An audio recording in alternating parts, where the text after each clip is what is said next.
On one ordinary night, when my husband was driving with me at high speed along a deserted suburban road, he suddenly blurted out, "Did you know your cousin died?" For a while, I didn't react. Huh? She's dead, so there's no meaning for me to go on living either. Chloe Baker, let's go down and join her together. After saying that, he yanked the steering wheel hard. The car instantly lost control and plunged toward a deep pit beside the road. With a thunderous crash, the car slammed into the ground. Both Brandon Kensley and I suffered severe, life-threatening injuries. In his final moments, he mustered his last strength to tell me, "If time could be turned back to 40 years ago at the mountain's base, you must never save me." That day, she also passed by the mountain. If you hadn't taken me away, I would have met her first. After saying that, he drew his last breath. Filled with questions, resentment, and anger, I could only die with my eyes open. But when I opened my eyes again, I returned to 40 years ago. This time around, I decided to let Brandon and his first love be together. However, there was just one problem. I didn't have any cousins at all. I looked down at Brandon, who was lying there battered and bruised. Without a second thought, I leaned over and gave him 2 sharp slaps across the face. He jolted awake, his eyes darting around in confusion before narrowing into a look of pure, unadulterated rage.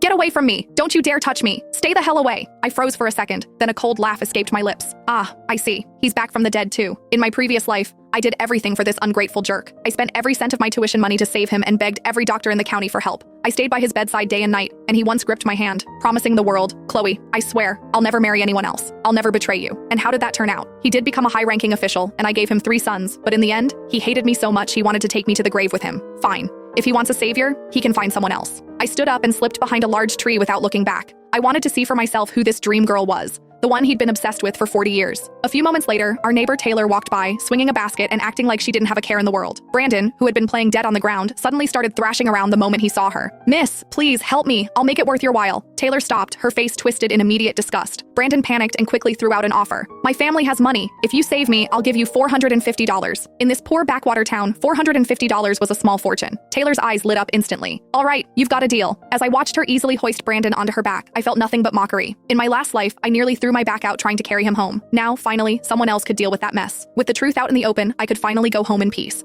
I reached into my pocket and felt the money I'd made from selling hazelnuts, my resolve hardening. In my previous life, I gave up my spot at a top-tier university just to put him through school. This time, this money was staying with me. In my last life, I turned my life into a joke for him. This time, I grabbed my suitcase and headed for the door. But just as I was about to step out, the dream girl herself, Taylor, came bursting in. "Chloe, hurry, help me bandage this guy up," she shouted, dragging me along. I looked at Brandon, who was looking pretty rough on the bed. Before I could even reach out, he shrieked and recoiled as if I were a monster. "Get out! I'm not owing her a single thing in this life." I let out a cold snort and took a step back. "Fine by me. His leg is shattered, though. If you don't get a real doctor to set the bone, he'll be a cripple for the rest of his life." The moment Taylor heard doctor, her face turned as dark as a thundercloud. "Doctors cost money. Chloe, do you have any?" Before I could say a word, Brandon growled through gritted teeth. "I don't want her money. Taylor, go borrow it from someone else. I'll pay you back double once I'm back in the city." As I walked out the door, Taylor rolled her eyes hard. "Borrow money? If he heals up and skips town, I'm the one left holding the bag." Sure enough, Taylor just slapped some cheap herbal poultices on him and called it a day. He survived, but Brandon's leg was ruined. From that day on, he